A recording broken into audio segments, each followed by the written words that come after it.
Le pacifisme et tout ce qu'il recouvre, il est à l'ouest. Et les euromissiles, ils sont à l'est. We shall fight in the hills. We shall never surrender. Não estamos mais isolados. A solidariedade europeia não nos faltará. Diplomatas, um podcast de análise da atualidade internacional com Teresa de Sousa e Carlos Gaspar. Sejam muito bem-vindos a mais um episódio do Diplomatas, um podcast do Público do Instituto Português de Relações Internacionais. Eu sou o António Saraiva Lima, tenho aqui comigo no estúdio do Público, em Lisboa, a jornalista Teresa de Sousa e o investigador Carlos Gaspar. Este programa está a ser gravado ao final da manhã de quarta-feira, dia 5 de novembro. Será um programa exclusivamente dedicado aos Estados Unidos e à política americana. Vamos assinalar o primeiro aniversário da vitória de Donald Trump na eleição presidencial contra Kamala Harris em 2024 e olhar para o que mudou e não mudou na frente interna e internacional. Nessa mesma linha, vamos também analisar os resultados eleitorais conhecidos na madrugada desta quarta-feira, com especial destaque para a vitória do candidato socialista Zoran Mamdani nas autárquicas de Nova Iorque. E por fim vamos tentar perceber quem foi e que legado deixa Dick Cheney, vice-presidente de George W. Bush, um dos arquitetos da invasão do Iraque, que morreu na segunda-feira aos 84 anos. Antes de irmos às eleições em Nova Iorque e à atualidade mais pura e dura, vamos começar pelo primeiro ano da vitória de Trump, até porque é isso que nos dá também o contexto para perceber em parte os resultados eleitorais, não só em Nova Iorque, mas também nos estados da Virgínia, New Jersey e Califórnia. Há um ano, o homem que nunca reconheceu a derrota para Joe Biden em 2020, que foi alvo de dezenas de acusações criminais, foi condenado pela justiça por falsificação de documentos, difamação e agressão sexual, foi acusado de ter instigado a invasão do Capitólio em 2021 por apoiantes seus, mas ele venceu a candidata democrata Kamala Harris numa eleição histórica, tornando-se o 47º presidente dos Estados Unidos. Tomou posse em janeiro deste ano e na frente interna lançou os Estados Unidos para um tipo de regime que muitos académicos designam como autoritarismo competitivo. Tem utilizado os poderes do Estado para perseguir adversários políticos, recorrer abusivamente às forças militares, pôr em causa o princípio da separação de poderes e enriquecer pessoalmente à custa das suas funções presidenciais. Na frente externa rompeu ou enfraqueceu as alianças tradicionais, nomeadamente com a Europa, lançou uma guerra comercial ao mundo, adotando uma espécie de uma fórmula transacional de diplomacia e de política externa, que incluiu, por exemplo, uma recepção com grande pompa a Vladimir Putin no Alasca. Carlos, eu pergunto-lhe se o mundo levou suficientemente a sério as promessas que Trump fez durante a campanha eleitoral de 2024. Não levou e ainda compreendemos mal a mudança que a segunda eleição de Trump representa a partir da transformação do Partido Republicano e da própria política interna nos Estados Unidos. A segunda eleição de Donald Trump, que a maior parte dos dirigentes europeus considerava impensável até ela ocorrer, marca ao mesmo tempo a consolidação de uma orientação transformativa da direita republicana, da direita nos Estados Unidos, e o alargamento da grande coligação que se construiu à volta do presidente Trump, que justamente é um personagem fora do sistema político convencional e que serve para ser o eixo, de certa maneira, desta coligação heterogénea que tem, por um lado, os restos do velho Partido Republicano, conservadores, internacionalistas, neoconservadores. Marco Rubio vem dessa tendência neoconservadora, que é um resto, não tem verdadeiramente poder nesta nova coligação. Depois tem uma direita católica, nacionalista, apocalíptica.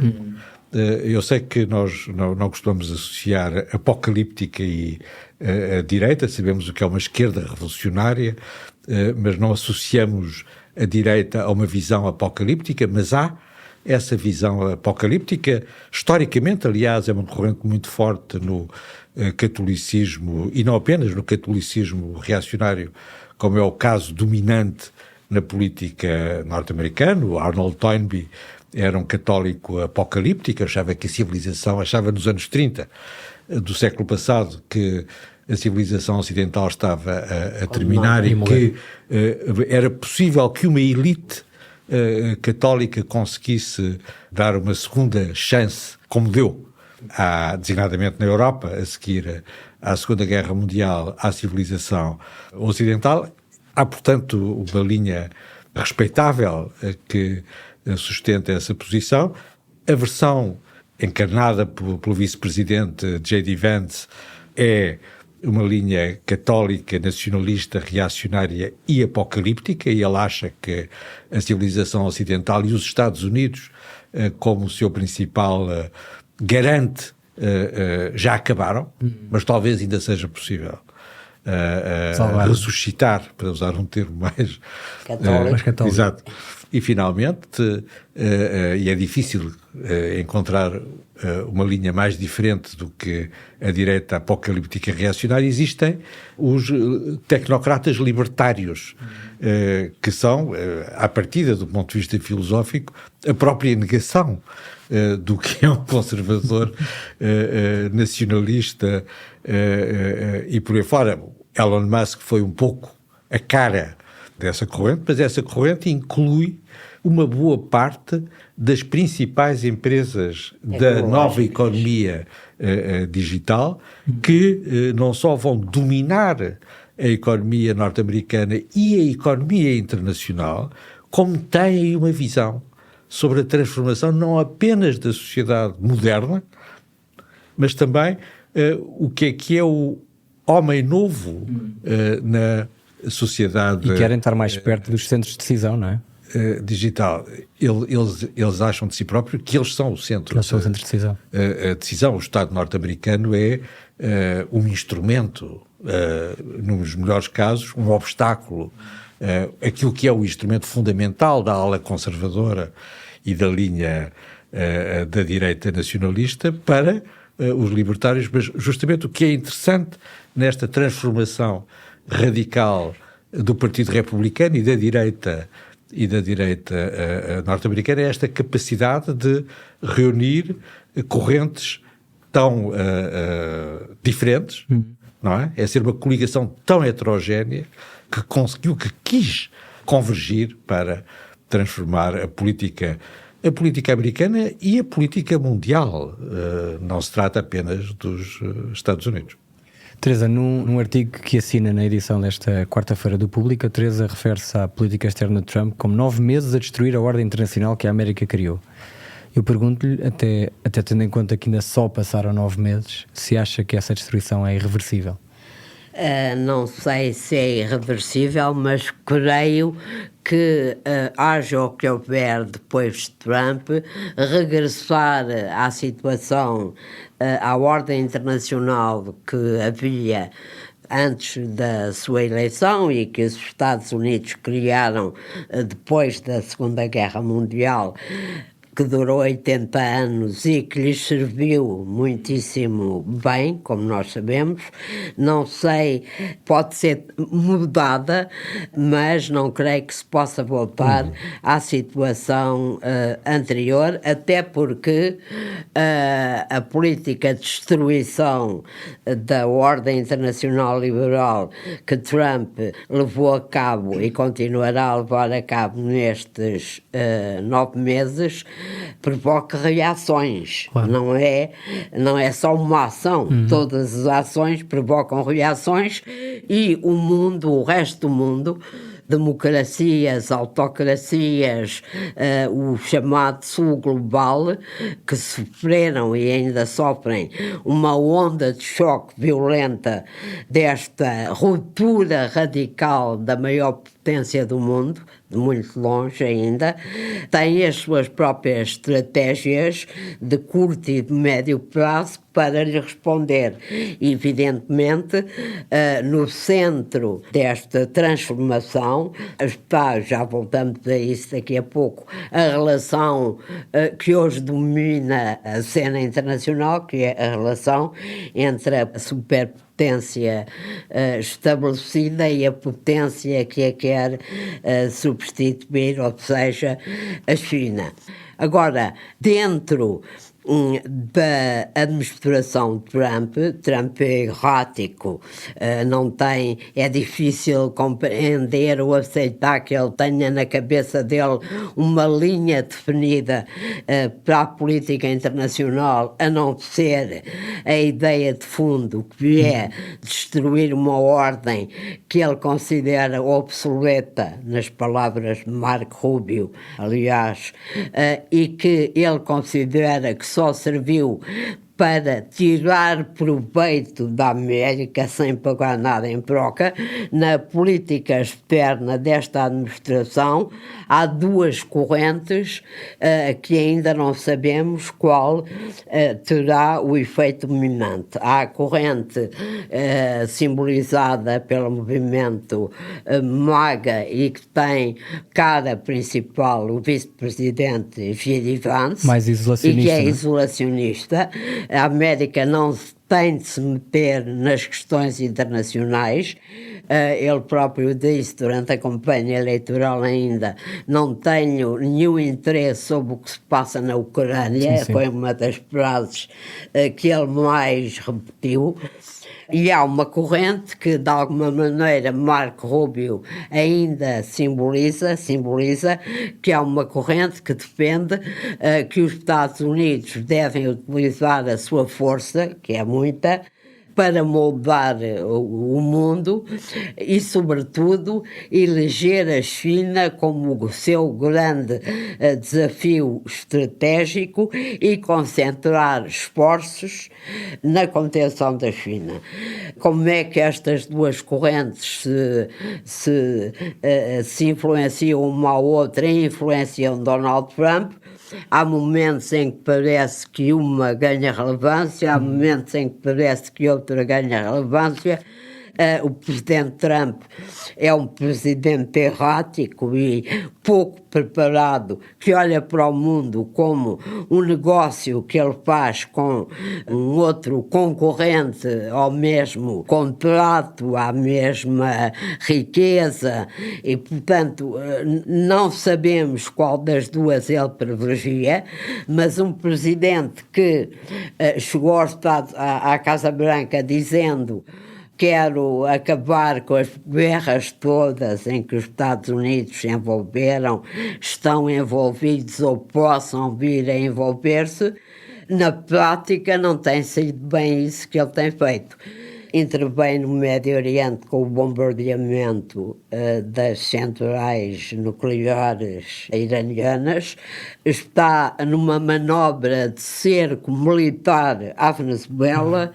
Declarou logo na sua tomada de posse que um dos seus objetivos era a expansão do território americano e disse que o Canadá devia ser o 51º Estado Federado da América e que a Groenlândia devia ser anexada. Portanto, também agora aqui... ameaça a Nigéria também, não é? Também ameaçou a Nigéria de intervir para salvar os católicos, os cristãos que estão a ser perseguidos pelos islamistas. Portanto, guerra ou paz, não sabemos. Desencadeou uma guerra, essa sim, planeada, na qual já teve de recuar inúmeras vezes com as tarifas para alterar as regras do comércio internacional. Outra coisa, comércio internacional, a liberdade de comércio, que serviu lindamente à América, mas que ele acha que é uma maneira do mundo se aproveitar da América. Ainda não sabemos onde é que esta guerra comercial vai conduzir. Portanto, seja o que for o futuro, seja o que for que vier a acontecer, houve uma profunda ruptura na política externa americana dos últimos 80 anos, e o resultado, com Trump ou sem Trump, vai ser um mundo absolutamente diferente. Eu citava nesse artigo que referiste o primeiro-ministro de Singapura, que previa uns 10 anos, uma década, diz ele, de caos internacional, porque os Estados Unidos não têm uma política coerente para o mundo e porque ainda não há nenhuma potência internacional, nem a China, com capacidade para ocupar o espaço que os Estados Unidos estão a deixar vazio na estabilização e na liderança da cena internacional. Falando na China, nós aqui no último episódio antecipámos o encontro entre Xi Jinping e Trump na Coreia do Sul, falámos sobre as relações entre Estados Unidos e China. Os dois líderes aceitaram prolongar a trégua na guerra comercial durante mais um ano. Carlos, o que é que lhes chamou mais a atenção do que saiu, ou do que não saiu da reunião entre Trump e Xi?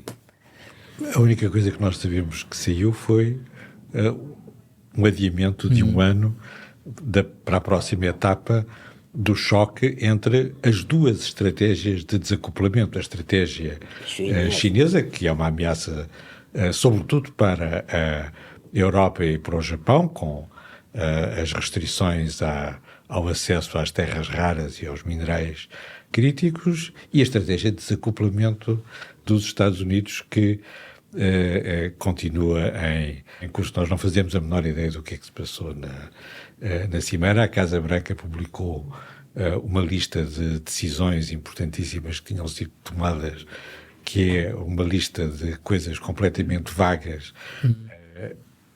Disseram que não tinham tratado de Taiwan, mas o presidente Trump já fez uma declaração sobre Taiwan e o secretário de Estado Rubio também. O que Trump disse foi que tinha recebido garantias que não iriam atacar Taiwan na sua presidência, mas que não tinham falado durante a Cimeira. Exatamente.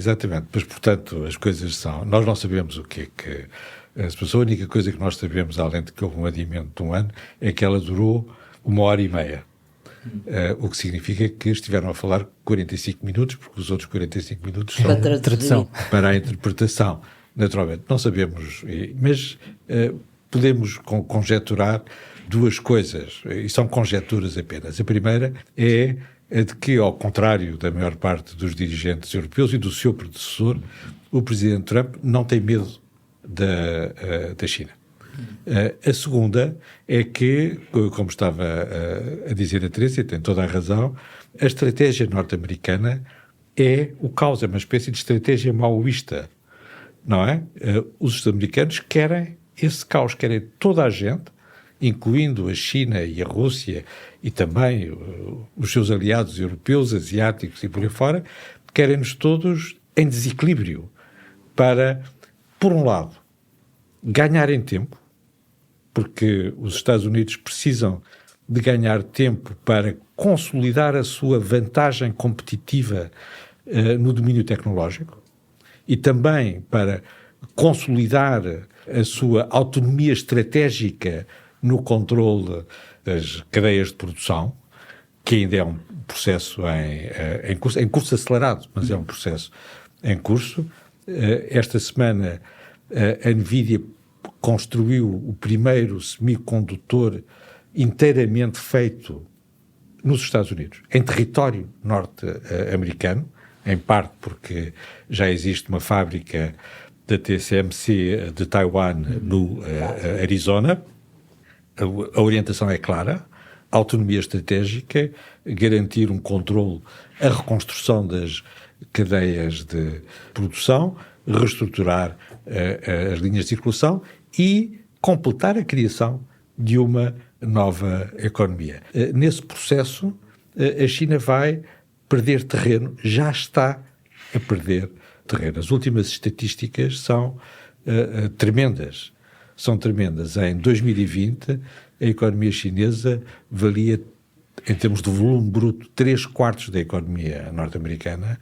Hoje em dia vale 2/3. Isso é ao contrário do que aconteceu até 2020, em que há um avanço exponencial e permanente durante 30 anos. Essa tendência inverteu-se. É isso que explica, ou pode explicar, estamos a conjecturar, pode explicar a razão pela qual, para os Estados Unidos, a única coisa importante nesta cimeira era ganhar tempo. E se for cumprido este adiamento, ganharam tempo, não nos resolve nenhum problema, designadamente do lado da Europa e da União Europeia. A Comissão Europeia está há vários dias a tentar perceber, não é, o que é na prática, no detalhe, o acordo sobre o adiamento das restrições impostas à circulação das terras raras, se são todas, se são apenas uma parte e por aí fora, porque aparentemente não tem acesso a essa informação do lado dos Estados Unidos. Aliás, o Comissário Europeu foi a Pequim para falar no quadro de uma nova comissão bilateral com os chineses, porque de facto deixou de existir, e isso é um grande problema para nós, de qualquer tipo de coordenação transatlântica, de concertação transatlântica na política internacional, o que marca bem as nossas vulnerabilidades em relação a esta estratégia do caos, de que nós tínhamos tido uma primeira impressão no primeiro mandato do Presidente Trump, mas agora estamos em pleno e, como disse a Teresa, nada será como antes. Vamos então passar agora às eleições de terça-feira nos Estados Unidos, que incluíram não só a eleição para Presidente da Câmara de Nova Iorque, mas também para os governadores de Nova Jersey e Virgínia, ainda um referendo na Califórnia relativo a um novo mapa de círculos uninominais para a eleição dos membros do Congresso. Os democratas tiveram grandes resultados nos estados referidos, naquele que foi o primeiro grande teste eleitoral desde o regresso de Trump à presidência, e que dá, de certa forma, o pontapé de saída para a campanha para as eleições intercalares de 2026. O grande destaque da noite vai, no entanto, para Nova Iorque. Zoran Mamdani, socialista, muçulmano, nascido no Uganda há 34 anos, era um desconhecido até há bem pouco tempo. Foi eleito mayor, com cerca de 50% dos votos, e com promessas de congelamento das rendas na habitação, gratuidade nos autocarros, maior acesso às creches, criação de uma rede de mercearias públicas. Derrotou o candidato democrata centrista Andrew Cuomo e no discurso de vitória, para além de ter prometido lutar contra o flagelo do antissemitismo, isto em resposta a quem o condenou por criticar Israel e a guerra em Gaza, mas acima de tudo lançou um desafio declarado a Trump, prometeu resistência da cidade contra o autoritarismo do presidente republicano. Teresa, o que é que se pode concluir deste desfecho eleitoral em Nova Iorque? A primeira coisa que se pode concluir é que, em primeiro lugar, é preciso olhar para o que é Nova Iorque. Nova Iorque não é propriamente os Estados Unidos da América, não é? É mais e menos do que isso. É mais do que isso, muito mais, e é menos do que isso. O PIB, só para termos ideia, o PIB, a geração de riqueza em Nova Iorque é igual ao PIB do Canadá. Portanto, estamos a falar de uma ordem de grandeza.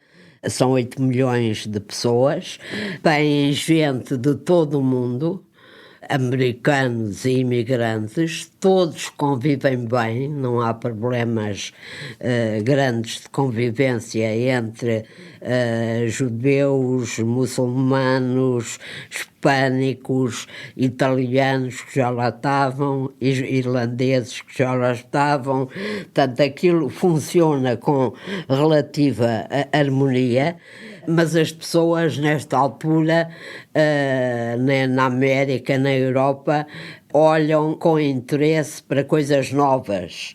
Eu podia dizer que Mamdani é uma espécie de populismo de esquerda que se contrapõe ao populismo e ao nacionalismo de direita, e que isso foi também o seu sucesso. Mas há uma coisa que talvez valha a pena sublinhar, a segunda coisa, e que é o seguinte: há uma coisa em comum entre o discurso de Mamdani na campanha eleitoral e o da candidata a governadora da Virgínia, que teve uma vitória espetacular, e eu lembro que o governador da Virgínia era republicano. Portanto, não é, a Virgínia não é um estado que caia sempre para o lado dos democratas. A vencedora foi Abigail Spanberger. Exatamente. Ela e Mamdani tiveram uma coisa em comum, embora um seja da ala radical de esquerda do Partido Democrata e a outra seja da sua ala mais moderada, mais pragmática, mais na linha Biden, se quiserem. Ambos, em vez de tratarem de coisas como as minorias, a identidade, um discurso que é muito ainda de algumas elites democráticas, trataram da vida das pessoas. As duas, os dois candidatos, o custo de vida, o preço da habitação, a falta de escolas, a falta de hospitais, os problemas concretos das pessoas. A palavra de ordem da candidata da Virgínia foi: temos de ouvir as pessoas, temos de ouvir as pessoas. Mandani, apesar de vir dessa ala radical, com posições, aliás, os socialistas, os chamados socialistas democratas ou democratas socialistas da América, a ala mais radical do Partido Democrata, da qual Mandani vem. Mandani teve a preocupação de se afastar das posições mais radicais desse setor e falar para os problemas das pessoas. Foi o que ele fez. Claro que fez coisas que ainda deram a Andrew Cuomo uma votação acima daquilo que as sondagens previam. A diferença entre os dois não foi de 14%, 15%, como diziam as sondagens, foi apenas de 10%. Às tantas, Donald Trump apelou ao voto em Cuomo. E os republicanos votaram no Cuomo.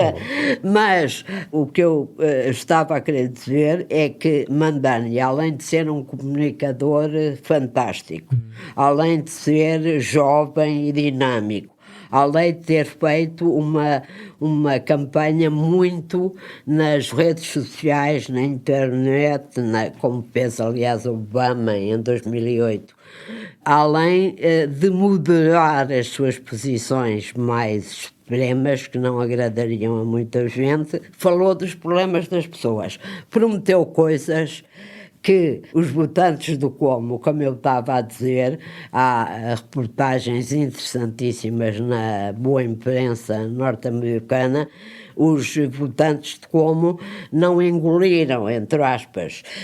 Por exemplo, eles diziam nessas reportagens, achei isso muito interessante, quando se promete tudo de graça, transportes, isso quer dizer que as coisas vão todas perder qualidade, e isso não nos interessa. Portanto, essa massa que é sobretudo da chamada classe trabalhadora que votou em Cuomo não se deixou encantar por essas promessas que mobilizaram e que deram a vitória a Mandani. Ele teve a sua vitória garantida, sobretudo pelos jovens, sobretudo pelas pessoas, curiosamente, mais educadas, ao contrário de Cuomo, e também na chamada classe média alta de Nova Iorque, que vive relativamente bem. Cuomo mais nas classes trabalhadoras. Há aqui um problema que os democratas vão ter de resolver, que é esse: como alargar a sua margem de atração, englobando os trabalhadores que perderam para Trump nas eleições de há um ano, mas sendo atrativos também para as camadas mais dinâmicas, mais confortáveis na vida e que também são muitas vezes progressistas e votam democrata, para conseguir uma abrangência que é importante. Agora, Mandani vem de uma organização que deixa muitas dúvidas. A mim pessoalmente deixa, e deve deixar a muitos americanos e deve deixar a muitos democratas. Não condenaram o 7 de outubro, o atentado terrorista contra Israel. Condenaram a invasão russa, mas disseram que os Estados Unidos não deviam intervir, nem a Europa, nem ninguém, deviam deixar os ucranianos escolher aquilo que deviam fazer. Mamdani tem uma tradição de apelo às sucessivas intifadas contra o Estado de Israel. Quer dizer, eu não estou a colar-lhe um rótulo demasiado radical, mas que tem esse passado, tem, que isso não se pode ignorar num país como a América e numa cidade como Nova Iorque. No fim ele vai ser posto à prova de uma maneira radical quando assumir as rédeas do poder da cidade mais multicultural, mais importante, mais dinâmica, que gera mais oportunidades, que atrai mais gente dos Estados Unidos da América. Carlos, tanto em Nova Iorque como até no referendo na Califórnia, vemos aqui uma abordagem do campo democrata ou progressista, ou que seja, aparentemente mais aguerrida. Eu pergunto-me, por um lado, se este é o caminho para o Partido Democrata vencer ou contestar as midterms do próximo ano e preparar as presidenciais de 28, e, nesse sentido, se Trump e o culto MAGA têm motivos para ficar preocupados. A oposição ganha sempre as midterm elections. Isso é uma regra na política norte-americana que até agora o nunca... Bush ganhou uma vez as midterm elections quando era presidente por causa do 11 de setembro. Tudo bem, obrigado. Exatamente. Mas enfim, esperemos que não haja outro 11 de setembro. Mamdani, que é a novidade, é o Trump do Partido Democrata. É a linha que vai destruir o Partido Democrático. Ele representa uma coligação identitária, multicultural, plurirreligiosa e por aí fora, muito radical nas posições de política externa, isolacionista, antissemita, pró-islâmica, ou o que seja, essas coisas todas. Não tem um programa político a não ser um programa social, mas um programa social não é verdadeiramente uma estratégia válida à escala nacional. Não foi por acaso que o antigo presidente Obama foi apoiar a nova governadora de Nova Jersey e não pôs os pés. Fez mal, porque isso dá mais força a Mamdani e esta linha radical que... As principais figuras do Partido Democrata ou não apoiaram ou apoiaram na última semana. Com exceção do Bernie Sanders. E da Ock e da E ele foi reconhecido, exatamente, que é... Não é? A linha radical. Mais radical que há no partido. Ele foi logo reconhecido, aliás, na Europa, pelo Die Linke e pela Gauche Insoumise, não é? O pior que há na esquerda europeia, a extrema esquerda na política europeia, mas é esse o sentido da polarização que o Partido Republicano de Donald Trump quer impor ao Partido Democrata. Donald Trump votou em Mamdani, não é? Deu-lhe imensa importância. Sim. Deu-lhe imensa importância, não é? Chamou-lhe imensas coisas, isto é, valorizou-o, não é? Valorizou e depois disse que votava em Mário Cuomo e derrotou, portanto, garantiu a derrota de Mário Cuomo, como é evidente. De Andrew Cuomo. Mário era o pai. Do Andrew Cuomo. Quem faz campanhas eleitorais sabe que as coisas se passam assim. E vai destruir, o que é pior do que destruir o Partido Democrata, vai destruir Nova Iorque. Nova Iorque era a cidade cosmopolita, a cidade onde todos nós tínhamos um lugar, e vai passar a ser um horror identitário, multicultural, plurirreligioso, a distribuir as pequenas fatias de poder por várias comunidades que se querem separar e onde se vão criar tensões entre, ao lado de Mamdani estão os mulás que querem mandar para a prisão os homossexuais e os homossexuais que querem mandar os mulás para a prisão, não é? As coisas não vão ser simpáticas em Nova Iorque. Só para dizer que, de facto, o Mamdani teve pouco apoio das grandes figuras do Partido Democrata, Obama, Buttigieg, que não foram a Nova Iorque e que foram todos à Virgínia, mas a sua eleição vai também criar uma discussão interna ainda mais violenta do que aquela que tem estado a ser feita e que é uma discussão perfeitamente inútil. Quem é que teve culpa da derrota de Kamala Harris? Foi ela, se foi Biden, se foi quem foi. e talvez permita sair dessa armadilha de discutir quem é que teve a culpa para um debate mais profícuo sobre o destino e a natureza do Partido Democrata. Muito bem, vamos fechar com Dick Cheney. O antigo vice-presidente de George W. Bush morreu na segunda-feira à noite, aos 84 anos. Foi uma das figuras mais poderosas do neoconservadorismo republicano, do intervencionismo americano, tendo sido um dos principais instigadores da invasão do Iraque em 2003, no pós-11 de setembro. Antes disso, com Bush pai, num período de afirmação dos Estados Unidos como única superpotência, na sequência do colapso da União Soviética, liderou o Pentágono, nomeadamente durante a Primeira Guerra do Golfo. No final da vida foi, no entanto, um crítico de Donald Trump, tendo dito que nunca houve um indivíduo que tenha sido uma maior ameaça à República do que o atual presidente republicano e, nesse sentido, apoiou a democrata Kamala Harris na eleição do ano passado. Eu faço-vos a mesma pergunta. Quem foi e que legado deixa Dick Cheney? Teresa? A Dick Cheney teve um poder enorme. Dick Cheney foi, porventura, o mais poderoso vice-presidente dos Estados Unidos de que há memória. Também deu mais relevância ao cargo a partir daí. Exatamente, mas foi certamente o mais poderoso.